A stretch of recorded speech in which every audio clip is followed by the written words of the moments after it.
Welcome to the all-new 12th generation Toyota Corolla, a car that Toyota claims is more youthful and more sporty than ever before. Many lamented the predecessors for being a little sterile, a little too anodyne, and, well, basically just appliances.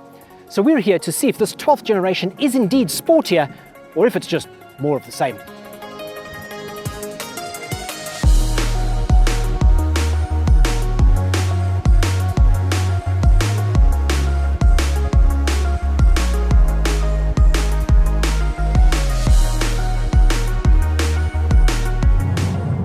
The Toyota Corolla nameplate is probably one of the best-selling nameplates in history.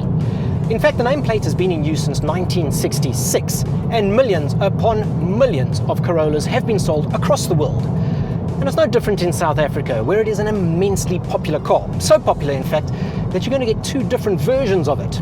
Yeah, you're going to get Corolla Quest and the all-new Toyota Corolla Sedan. And we are driving the all-new Toyota Corolla Sedan here. We're driving it in 2-litre XR trim, which is pretty much the highest spec that you can get. We have it with the manual gearbox here, and the most expensive one actually comes with a 10-speed CVT gearbox. It's a CVT, so they aren't gears, don't fool yourself. But what is the new Toyota Corolla, the E210 for the anoraks out there? What is it about?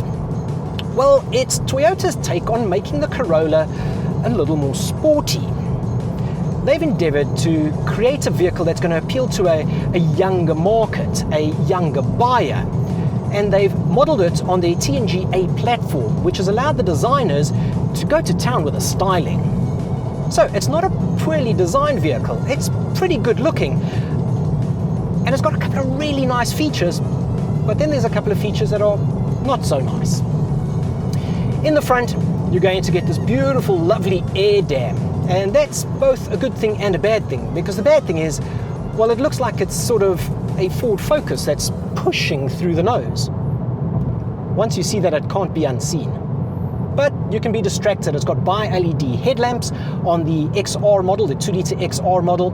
It's got beautiful 18-inch wheels, once again, on the 2-litre XR model.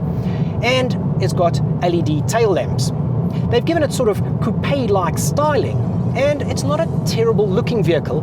It's modeled after the Corolla hatch, which is a rather striking vehicle, but the proportions are a little lost here in the Corolla Sedan. It's not terrible on the eye, but it's not something that you're going to pin up on your childhood bedroom wall. I don't see this becoming a poster child, unfortunately. In the interior, well, they definitely wanted to elevate the level of the Corolla, so they've gone to town with the fit and finish. It really is typical Toyota. You really cannot fault it. And they made a specific point of using very soft touch materials. So everything is, well, rather squishy. And it feels great. It really feels high end. It doesn't have the same sort of considered design as something like the CHR, which just had one panel overlapping another and just interlocking, which I personally found to be beautiful. It's a little more sedate. It's a little more, dare I call it, Uber-like. It's utilitarian to a point. It's not a Land Cruiser, but it's also no Lexus in here. There's some lovely trim pieces, some lovely finishes. XR models do get the option of either grey or blue accent stitching. So up here on the dashboard, we've got some accent stitching, and it elevates it rather nicely. You know, leather touch. And I'm going to say leather touch because they use an artificial leather. It's not genuine leather, it's actually artificial, so it's responsibly sourced. But you'll never be able to tell the difference, and it's very hard wearing, they insure us. This one's rather new, it's got 3,300 kilometers on it, but I'm pretty sure it's going to hold up pretty well. It is a Corolla after all, and that is what the Corolla nameplate has been built on, that reputation of solid reliability. They went to town with this chassis as well, and they made it 60% stiffer. This is now once again trying to appeal to make it a little more sporty.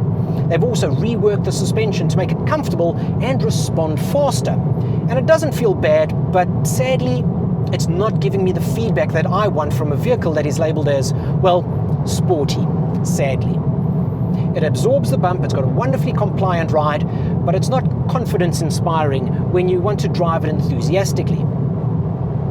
And you may want to drive it enthusiastically because it's been fitted with, yes, a 2-litre engine. You heard me correct the first time. The 1.3, the 1.4, the 1.6, they're all gone. You get the choice of a 1.8 and a 2-litre. The 2-litre that we're driving here makes 125 kilowatts, 200 Newton meters.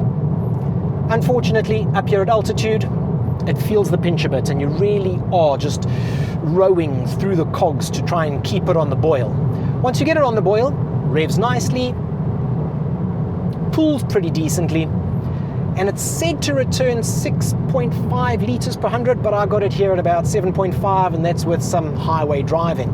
So I think a little off there, but still nothing to complain about. You can really live with that. In terms of the tech, well, the top of the range XR model is fitted with a Toyota Safety Sense, which is going to give you adaptive cruise control. It's going to give you a bit of lane keep, what they call lane trace. It's got blind spot monitoring. It's got collision avoidance, emergency braking, pre-collision mitigation system. And it all, well, seems to work pretty well. I haven't tested it. We're still on the road.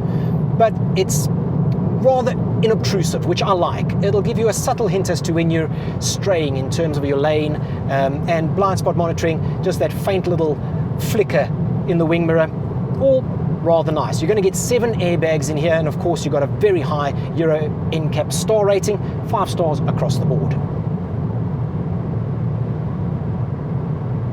In terms of tech, Toyota has given it a beautiful 7-inch digital display up front here, and got a nice readout with a speedometer in it, but I feel that they could have done a little more with that, and I'm sure that they will in further iterations and possibly in a facelift. We've got a lovely infotainment system here that is actually quite intuitive to use. They've given us physical buttons and physical volume and tuning knobs, which is a nice touch. It was always lacking in previous Toyota offerings, and in this one, well, they've answered the call. Thank you, Toyota, you've listened to us. Electronic handbrake with hill hold. Yeah, not too bad. You're not going to be doing any fancy handbrake turns in it, but that's not what the Corolla is about. You are, on the manual gearbox, going to get IMT. IMT is the Intelligent Manual Transmission, so it's going to make you feel like a race driver. If you want to gear down, you switch on IMT, you push it down a gear, and the engine automatically rev matches for you. Really, really cool, and it makes your driving rather smooth once you get to use it. Overall, it's a great vehicle. But the one thing that's befallen so many Corollas in the past is the feel that it's just a machine that is rather appliance-like. It lacks a little bit of character, a little bit of heart, a little bit of soul. And with Toyota aiming it at a slightly younger audience with sporty intentions, I was hoping that they were going to bring more of that to the party. Unfortunately, they've missed the mark there. And this Toyota Corolla still just leaves me feeling a little bit cold. The 2-litre Toyota XR sedan is going to cost you 420,500 Rand. And with that, you're going to get a 3-year 100,000 kilometer warranty and a 6-service 90,000 kilometer service plan. It's definitely not a bad buy, but not the buy if you're looking for something sporty.